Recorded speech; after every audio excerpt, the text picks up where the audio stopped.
वन्दे विदेहतनया पदपुण्डरीकं कैचौरसौरभसमाहृत योगिचेतं हन्तुं प्रतापमनिशं मुनिहंससेव्यं सन्मानसालिपरिपीत परागपुञ्जं गङ्गातरङ्गरमणीय जटाकलापं गौरीनिरन्तरविभूषित वामभागं नारायणप्रियं अनङ्गमदापहारं वाराणसीपुरपतं भज विश्वनाथम्।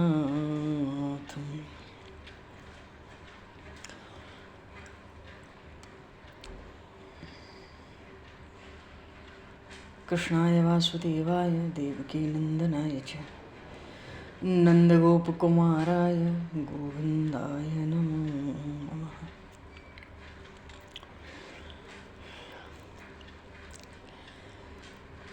बन्धं गुरुपदकञ्च कृपासिन्धो नररूपहर महामोहतं पुञ्ज जासु वचन रविकर निकर भक्त भक्ति भगवंत गुरु चतुर्नाम बपुएक तिनके पद वंदन किए नाशहि विघ्न अनेक। हरिशरणम।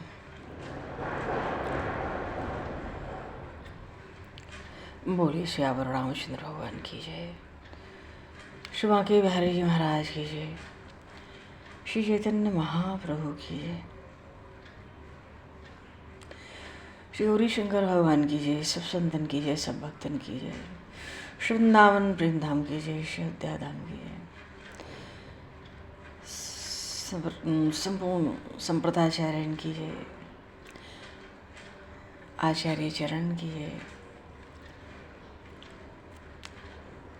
गंगा मैया की जय, जमुना मैया की जय, सरयू मैया की जय, गौ माता की जय, तुलसी माता की जय, पृथ्वी माता की जय, एकादशी महारानी की जय। जय जय श्री सीताराम, जय जय श्री राधे श्याम। नमः पार्वती पते, हर हर महादेव।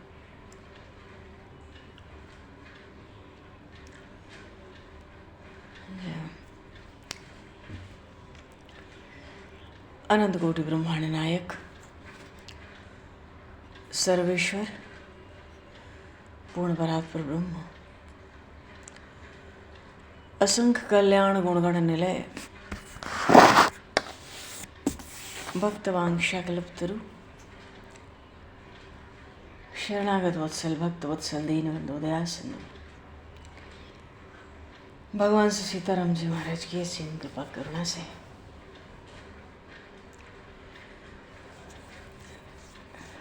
श्री हनुमान जी महाराज की पवन पावन भाव परम पावन भावों में सन्निधि में महापुरुषों की भावों में उपस्थिति में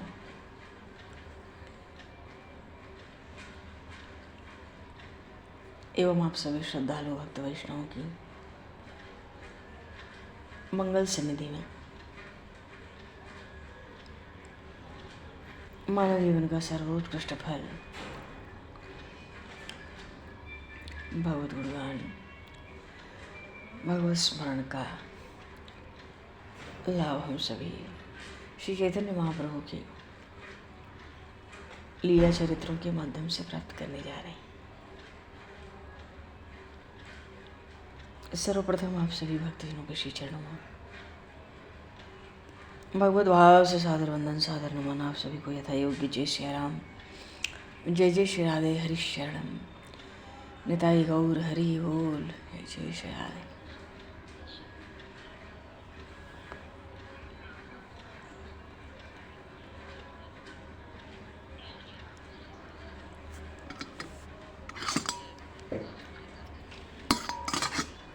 जय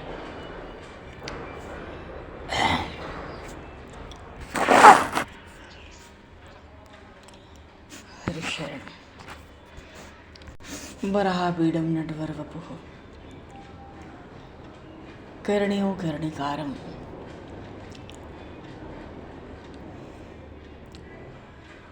बिभ्रद्वास कनककपिशं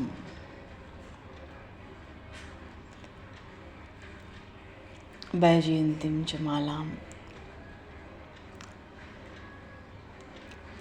रन्ध्रान् वेणुर्धरसुधया पूरेण गोपवृन्दैः वृंदारण्यं स्वपदरमणं प्राविशद गीतकीर्तिः। बोले श्री नंदनंदन श्याम सुंदर भगवान की जय।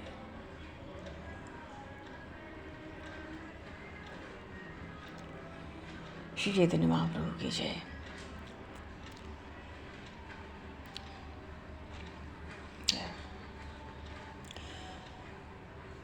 महापुरुष कह रहे हैं कि भगवान खास अपने हैं।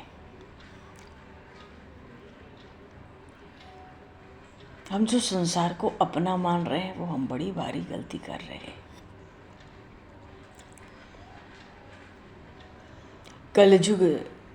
कलयुग समयुग आन नहीं, कलयुग समयुग आन नहीं, जो नर कर विश्वास गाय राम गुण गन विमल,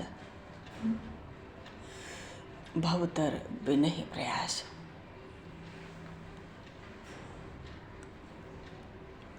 काकभूषुंडी जी महाराज गरुण जी से कह रहे हैं,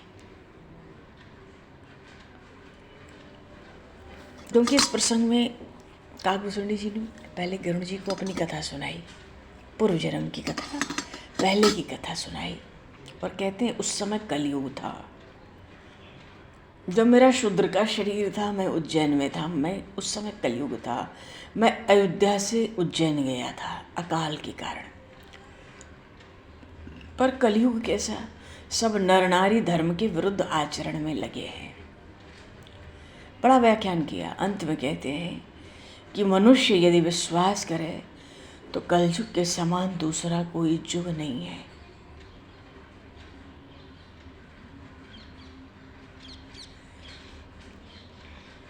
इस कलयुग में राम जी के निर्मल गुणों को गा गा कर मनुष्य बिना परिश्रम के संसार सागर को पार कर लेता है। राम ही सुमरिए गाम ही गाइए, क्या है, राम ही सुमरिए राम ही गाइए, संतत सुनिए राम गुण ग्राम ही, देह धरे कर यह फल पाई बाई भजिए, भजिए राम सब काज बिहाई, अस स्वभाव कहीं सुनहु न देखूं, कि खगेश रघुपति सम लेखूं, उमा राम स्वभाव जही जाना, ताहि भजन तज भावन आना। बहुत सी बातें तो भगवान के निर्मल गुणों को गा गा कर प्रेम से जीव भव सिंधु से पार हो जाता है। तो कलयुग के प्रभाव से मनुष्य के मन में, मनुष्य का मन मलिन है, दूषित है, हो जाता है। निर्मलता भाती नहीं हमें, दूषित मन है तो जगत में फंसा रहता है। अब ऐसे में राम जी के निर्मल गुणों का सतत स्मरण इस मलिन और प्रदूषित जगत से आसानी से पार ले जा सकते हैं। प्रभु का गुणगान सतत, राम जी के गुणों को गा गा कर उनमें प्रेम करना। राम गाएं भव पार जाएं। बोलिए श्यावर रामचंद्र भगवान की जय। तो कलयुग में भगवान नाम का आश्रय, भगवान के गुणों में प्रेम, क्योंकि महापुरुष कह रहे हैं, श्री भाई जी कहते हैं भगवान का आश्रय समस्त शक्तियों का आधार है। भगवान का जो आश्रयी है, भगवान के जो आश्रित हो गया, उसको पाप ताप संताप नहीं दे सकते। भगवान का आश्रय ग्रहण करते ही उसके सारे दोष नष्ट हो जाते हैं। राम जी के बल के समान और कोई बल नहीं है। फिर जब राम जी के बल का आश्रय हो गया, अथवा ये कहें कि राम जी के बल का आश्रय लेकर हम निर्भय होने की चेष्टा कर लें। जा पर कृपा राम की हुई, ता पर कृपा करें सब कोई। हम संसार की, परिवार की, शरीर की इच्छा करते हैं। परमात्मा कहते हैं कि जो रहेगा ही नहीं उसके रहने की इच्छा छोड़ दो।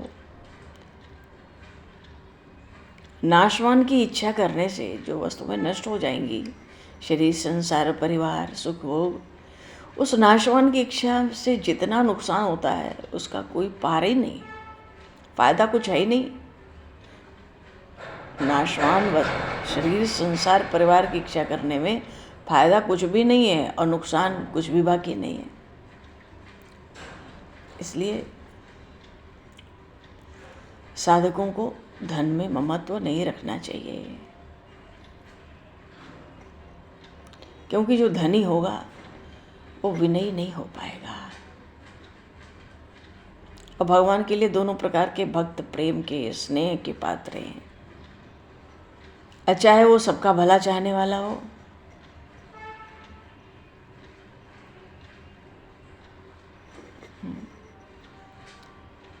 या 100 रुपये महीने मिल जाए, इतना ही वेतन मिल जाए, उसकी इच्छा लेकर आया हो।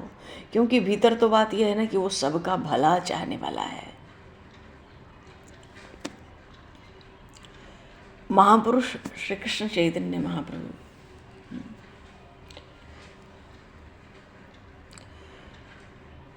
प्रयागराज पहुँचे हैं और देखो सब धन संपत्ति लुटा करके, सब अपना वैभव ऐश्वर्य ठुकरा करके श्री रूप और श्री सनातन जी महाप्रभु के चरणों की शरण ले लेना चाहते हैं। देव देव जगन्नाथ गोविंद पुरुषोत्तम, नारायण ऋषिकेश पुण्य श्लोकाच्युता व्यय।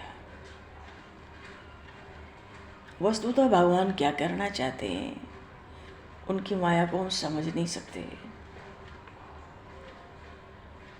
हम किसी कार्य की समाप्ति जहाँ करना चाहते हैं वो असमाप्त रहने देते हैं, जहाँ असमाप्त चाहते हैं तो वहाँ प्रभु के कार्य की अवधि हो जाती है।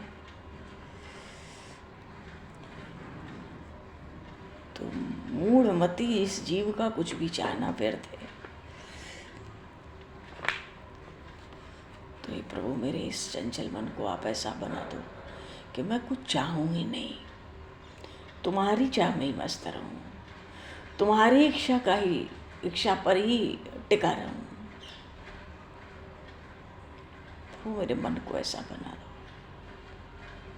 आप मेरी अपनी चाह को तो बिल्कुल मिटा दो, और बच गई आपकी चाह तो वो अमोघ है। न राई भर घटेगा न तिल भर बढ़ेगा। तो प्रभु आपकी चाह पूरी हुई, आप अपनी वस्तु संभालो।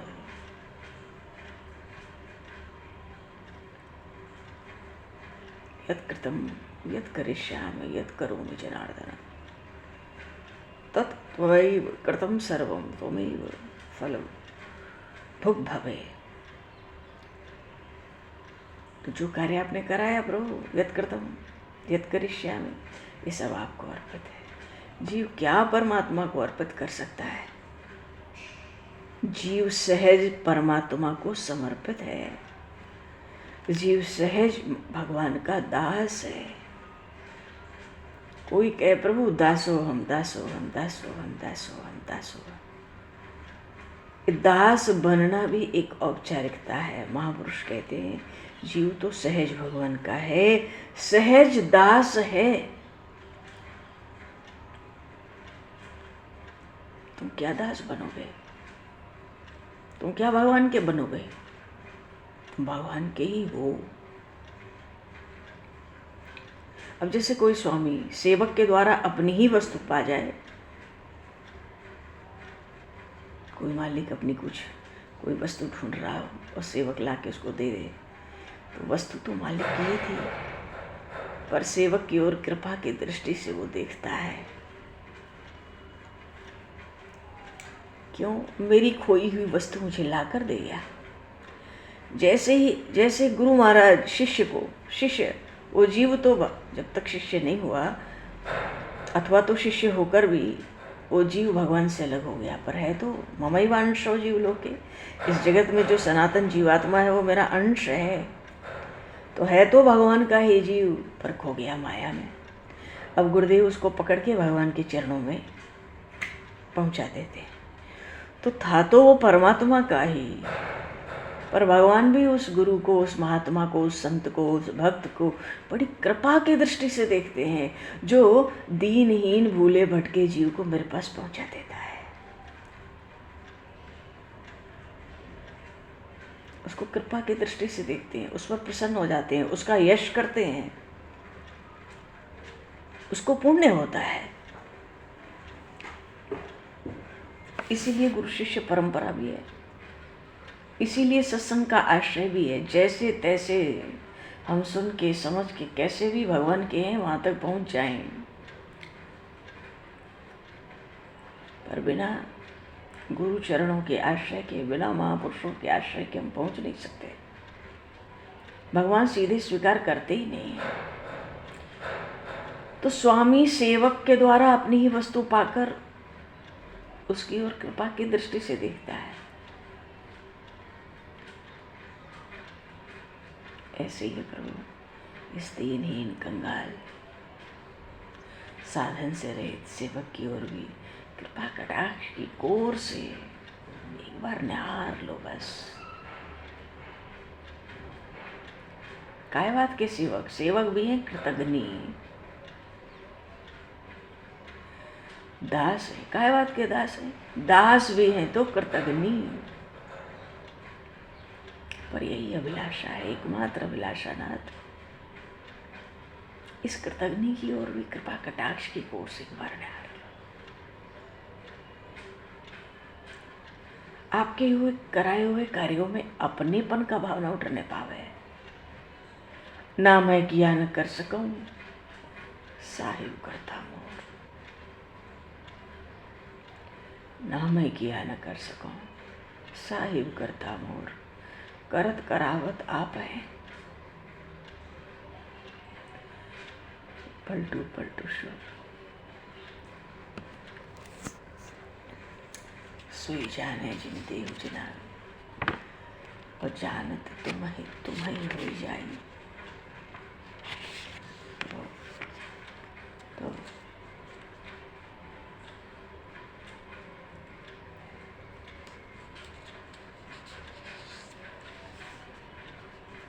भगवान के चरणों से अलग होकर प्राणी 84 लाख योनियों में भटकता है। जीव का लक्ष्य है परम शांति, परम चरम लक्ष्य है। तो भगवान के चरणों से हटकर उस शांति की हम खोज करते हैं। संसार के पदार्थों में, परिवार में वो शांति कहाँ है? शाश्वत शांति वहाँ तो विषय सुख भोग की विकलता है। परम शांति तो महापुरुषों ने कहा भगवान के चरणों में ही है। तो विषय सुख, भोग सुख की इच्छा त्याग कर जीव भगवान के चरणों का ही आश्रय जब लेगा तभी उसको सच्ची शांति मिलेगी। विषयों में, इंद्रियों से उत्पन्न विषयों में जब तक वैराग्य बुद्धि नहीं होती तब तक वासनाओं का, भोगों का त्याग भी नहीं होता। श्री चैतन्य महाप्रभु ने संन्यास लिया है और संन्यास लेकर महाप्रभु प्रयागराज पहुंचे हैं। और वहां पर पूर्व प्रसंग में हमें स्मरण होगा कि प्रयागराज में श्री रूप और छोटे भाई उनके अनूप, दोनों ही भाई महाप्रभु के दर्शन करते हैं। और जब महाप्रभु का एकांत होता है तो ये मिलने के लिए, दर्शनों के लिए जाते हैं, साष्टांग वंदन करते हैं। और महाप्रभु ने क्यों ये अंधेरे में ही जाते हैं, क्योंकि बादशाह के बड़े राजमंत्री हैं ना, कहीं खबर पड़ गई बादशाह को जान से मरवा देगा। तो ये रात के अंधेरा जब हो जाता है, भीड़ जब छिड़ जाती है, तब जाते हैं। उस समय उड़ीसा प्रांत का जो बादशाह था उसका बड़ा बोलबाला है। महाप्रभु ने श्री रूप जी से, क्योंकि सनातन जी तो बादशाह ने उनको कारागार में डाल रखा है, क्या कर सकते हैं वो। तो जब महाप्रभु ने समाचार पूछा तो रूप जी ने सब सुनाया कि किसी भी हालत में जब राजकाज करने को सनातन तैयार नहीं हुए, तो लाल लाल आंखें करते हुए बादशाह ने झुंझलाकर बड़े क्रोध में कहा, राजकाज संभालोगे नहीं संभालोगे। सनातन जी ने स्पष्ट कह दिया था, अब मैं किसी प्रकार का राजकाज न कर सकूंगा। तो वो जो हुसैन शाह था, आश्चर्य तो हुआ, कहाँ तो हाथ जोड़कर मेरे सामने मेरे आज्ञा की प्रतीक्षा करता था।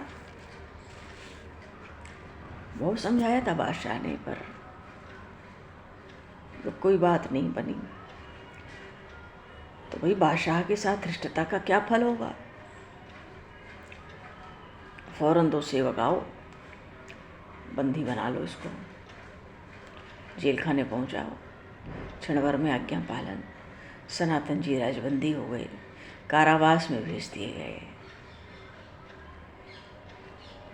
पर रूप गोस्वामी जी पत्र भेजे थे सनातन जी को कि भाई मैं तो महाप्रभु के दर्शनों के लिए वृंदावन की ओर जा रहा हूँ अनूप के साथ, सब लुटा दिया है, 10,000 रुपये मोदी के दुकान पर रख रखे हैं, कभी आने जाने भागने की कुछ ज़रूरत पड़े तो देख लेना, अपनी व्यवस्था बना लेना।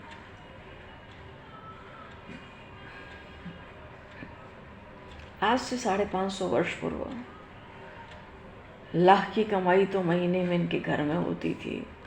आज कहते हैं 10,000 रुपये मोदी पर रखाया हूँ उसकी दुकान पर। और जब रूप जी चले, अनूप जी छोटे भाई को साथ ले चले वृंदावन की ओर, पर पता पड़े कि महाप्रभु तो प्रयागराज जा रहे हैं। वहाँ जाकर दोनों भाई प्रभु के चरण कमल पकड़े बैठे हुए हैं। प्रभु ने तो पहले अनूप जी का परिचय पूछा, क्यों इनसे तो मिले नहीं थे।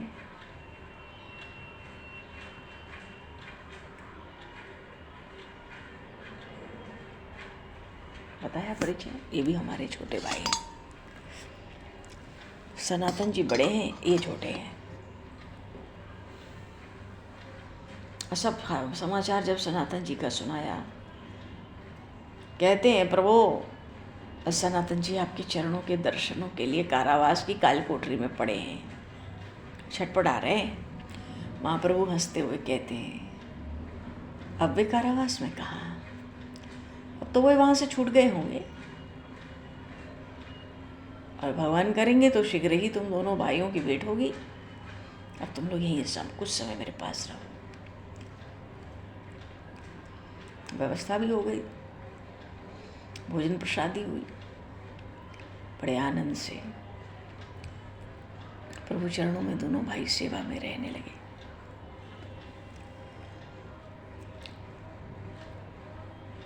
तो ये तो पूर्व प्रसंग का संदर्भ रहा। तो महाप्रभु इस समय प्रयागराज में है, और बलभद्र तो हैं ही सेवा में, वो तो जगन्नाथपुरी से ही आए हैं नित्यानंद जी महाराज के भेजने से। और ये रूप श्री रूप जी और श्री अनूप जी, अनूप जी के पुत्र ही हैं जीव गोसाई जी, जिनसे मीराबाई जी ने वृंदावन में आकर भेंट करी थी, सत्संग किया था। यही जीव गोस्वामी जी हैं। 18 पुराण मिलाकर 4 लाख श्लोक होंगे संभवतः। जीव गोस्वामी जी ने वैष्णव संप्रदाय के 4 लाख श्लोकों की रचना ऐसे ही कर दी, उससे ज़्यादा। इतने सदग्रंथ भक्ति के वैष्णवों के ग्रंथ रच डाले। जीव गोस्वामी जी की महिमा में कोई क्या कहे, ये अनूप गोस्वामी जी के ही पुत्र हैं। आगे चल के प्रसंग आएगा। अच्छा, अब एक नया प्रसंग है, भाव है। अच्छा, बात है कि महाप्रभु श्री वल्लभाचार्य जी महाराज, बोलिए श्री वल्लभाचार्य जी महाराज की जय, श्री चैतन्य महाप्रभु की जय। श्रीमद् आचार्य चरणम पुष्टि मार्ग प्रचारकम, पुष्टि मार्ग के प्रचारक हैं। कैसे प्रकट किया? अपने को गोप वंश का कह के प्रकट किया। इन्हीं के पुत्र श्री विट्ठलनाथ गोसाई जी महाराज हैं, जिन्होंने श्रीनाथ जी से इतना लाड़ लड़ाया। इन्हीं महाप्रभु वल्लभाचार्य जी के शिष्य हुए श्री सूरदास जी महाराज, श्री परमानंद दास जी महाराज, श्री कृष्णदास जी अधिकारी जी जिनको कहते हैं, और नंददास जी महाराज, इन्हीं के शिष्य हैं। और इनके सुपुत्र श्री विट्ठलनाथ गोसाई जी महाराज के शिष्य हैं गोविंद सखा, चित स्वामी, कुंभन दास, और कुंभन दास जी के पुत्र हैं ना चतुर्भुज दास, जिन्होंने वो पद लिखा है ना, गोवर्धन वासी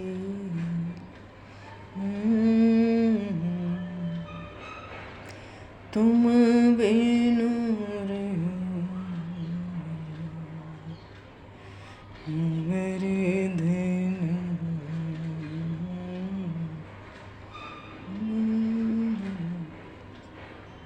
गोवर्धनवासी सांवरे तुम बिन रहे न जाए।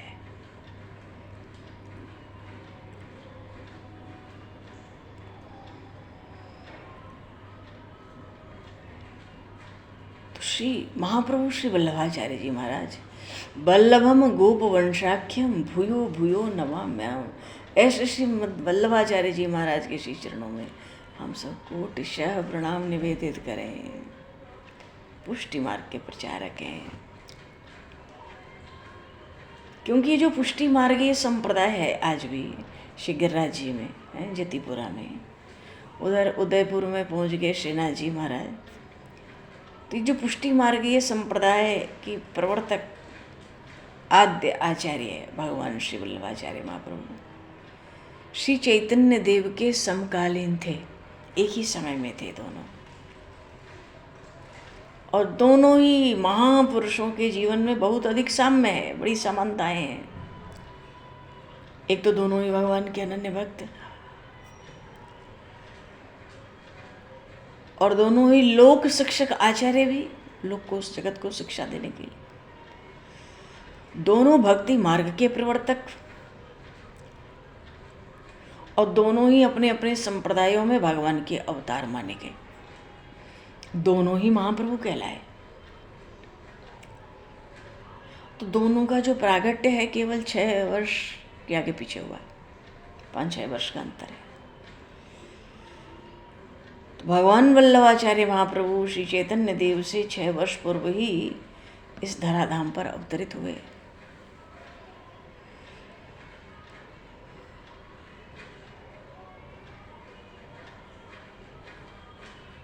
दोनों के जीवन में त्याग, वैराग्य, प्रेम पूर्ण विकसित थे। दोनों ही रसिक, दोनों ही नम्र, और दोनों ही अपने प्रचंड प्रेम के प्रवाह से प्रेमामृत जो भक्ति रस है उसको पृथ्वी पर प्रकट कर दिया।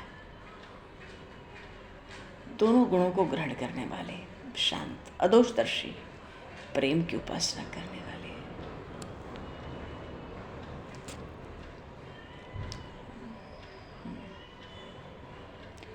और दोनों महापुरुषों का 2 बार परस्पर समागम भी हुआ अवतार काल में। पर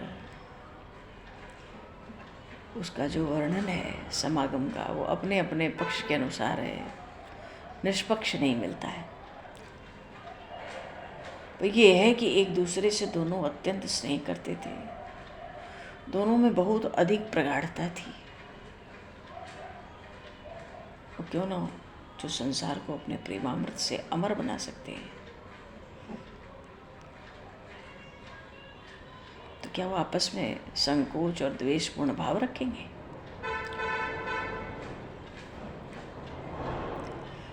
मतलब ये है कि भगवान श्री महाप्रभु वल्लभाचार्य जी का परिचय यहाँ पर थोड़ा आवश्यक है, जिनके जीवन में त्याग, वैराग्य, प्रेम,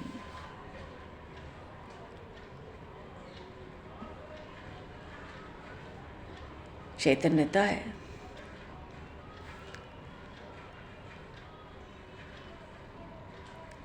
और जहाँ ये सब है वहीं पे श्री चैतन्य महाप्रभु के चरित्रों का वही पात्र है। तो महाप्रभु श्री वल्लभाचार्य जी महाराज भरद्वाज गोत्रीय,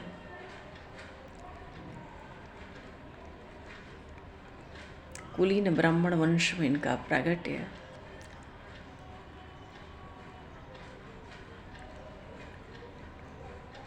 इनके पूर्वज दक्षिण के ब्राह्मण थे, तो भट्ट की उपाधि लगती थी, इसलिए पिता का नाम श्री लक्ष्मण भट्ट, माता का नाम यल भागारू था। कहाँ थे? आंध्र प्रदेश में, कृष्णा नदी के दक्षिण तट पर काकुंभकर एक गांव है, नगर है, वहाँ पीछे गांव परिवर्तित कर दिया स्थान, अग्रहार में रहने लगे।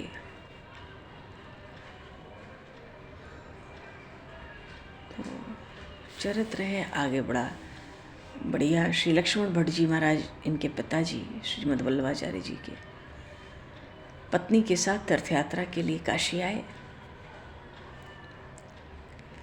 और काशी में हनुमान घाट पर एक घर लेकर रहने लगे। पर उस समय काशी में बड़ा विद्रोह था, तो पत्नी को लेके अपने देश चले गए।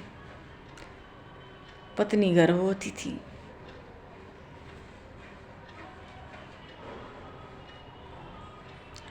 और मार्ग में ही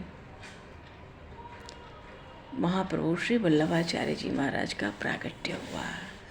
बोलिए श्री वल्लभाचार्य जी महाराज की जय।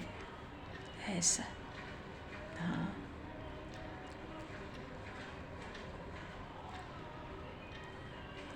सब सामग्री लेके यथोचित जात कर्म संस्कार किया, फिर काशी में आकर रहने लगे। तो जन्म कब हुआ? वैशाख कृष्ण एकादशी को,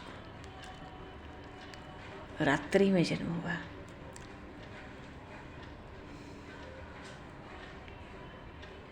पाँच वर्ष के हुए यज्ञोपवीत करा दिया, तो वेद शास्त्र की शिक्षा पाने लगे। 11 वर्ष के हुए पूज्य पिता परलोकवासी हो गए। तब अपनी माता को साथ लेकर, कई एक शिष्यों को साथ लेकर फिर स्वदेश लौटे काशी से। छोटी सी अवस्था, तो विद्यानगर की जो राजसभा है, पंडितों से शास्त्रार्थ किया, विजयी हुए, आचार्य पदवी मिली। विद्यानगर के महाराज की ओर से अपनी ओर से बड़ा बहुत अत्यधिक सम्मान करते थे। ये विद्यानगर वही है जगन्नाथ जी के समय, जब लौटते समय पहले विद्यानगर, जहाँ महाप्रभु हमेशा ठहरा करते हैं, वहाँ इतनी ख्याति हो गई, दूर दूर तक फैल गई ख्याति, यश, बहुत से अनुयायी होने लगे। विद्यानगर से कन्याकुमारी तक, पंढरपुर, सब स्थानों की भी यात्रा की। पंढरपुर से नासिक, त्र्यंबक, नर्मदा का तट, ओंकारेश्वर, महिष्मती, उज्जैनी, सिद्धवट, ग्वालियर, धौलपुर, ये सब प्रतिपक्षी जितने होते थे सबको परास्त करते हुए, और जितनी राजसभाएं होती थी सब में सम्मान प्राप्त करते हुए मथुरा होकर गोकुल पधारे। बोलिए 84 कोस ब्रजमंडल धाम की जय।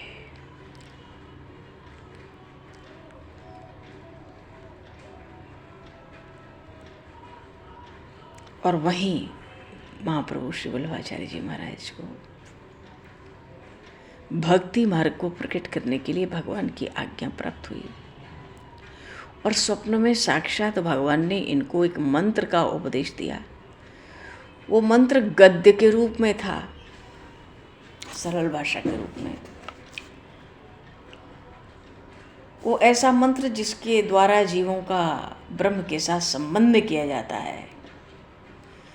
गोकुल में आके फिर बहुत से शिष्य शरणागत हुए और वहीं रह के शास्त्रों का अध्ययन अध्यापन करते रहे। पीछे संपूर्ण ब्रज की यात्रा की, भक्ति का प्रचार करने दक्षिण गए। गुजरात, काठियावाड़, सिंध के अनेक प्रसिद्ध नगरों में पंडितों से शास्त्रार्थ और भक्ति मार्ग का जोरों से प्रतिपादन। तो ऐसा पांडित्य विलक्षण की सर्वत्र ख्याति फैल गई। हजारों सोनार भाटिया धनी मानी लोग शिष्य हो गए। भेंट पूजा भी खूब होने लगी। गुजरात और काठियावाड़ के भावुक लोगों में इनका बड़ा भारी सत्कार। दक्षिण की यात्रा समाप्त करके उत्तर और पूर्व दिशा की यात्रा की। कुरुक्षेत्र, हरिद्वार, ऋषिकेश, टिहरी, गंगोत्री, केदारनाथ, बद्रीनाथ, सब उत्तर के तीर्थ होते हुए फिर लौट के हरिद्वार, नैमिषारण्य, सब जगह दर्शन करते हुए जगन्नाथ जी भगवान के दर्शनों के लिए गए। बोली श्री जगन्नाथ जी महाराज की जय। जगन्नाथ जी से दक्षिण महेंद्री पर्वत, जहाँ परशुराम जी के दर्शन किए। फिर अपने उसी गांव में आ गए जहाँ पिता के साथ रहते थे, अग्रहार। फिर दूसरी बार भारतवर्ष की पूरी यात्रा, मंगल प्रस, विद्यानगर, लोहगढ़, पंढरपुर सब आए। पंढरपुर में आके इन्होंने विट्ठलनाथ भगवान के दर्शन किए। तो जब विट्ठलनाथ भगवान के दर्शन किए ना, चलो अब ये प्रसंग आगे बड़ा सुंदर मधुर प्रसंग है, मधुर प्रसंग है। बोली श्री पंडरीनाथ भगवान की जय। महाप्रभु श्री वल्लभाचार्य जी महाराज की जय। श्री चैतन्य महाप्रभु की जय। राम राजा सरकार की जय। नंदनंदन श्याम सुंदर भगवान की जय। गौरी शंकर भगवान की जय। हनुमान जी महाराज की जय। सब संतन की जय, सब भक्तन की जय। सतगुरुदेव भगवान की जय। भगवान समय को दर्शित करते हुए आज यहीं पर वाणी को विराम। भक्त पुष्पांजलि प्रभु के श्री चरणों में सादर समर्पित। आप सभी को भी यथा योग्य जय सिया राम, जय जय श्री राधे, हरि श्याम।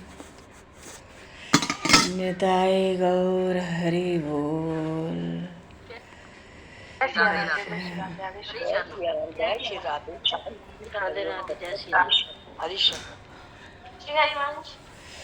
जय हो वंश, जय श्री राधा।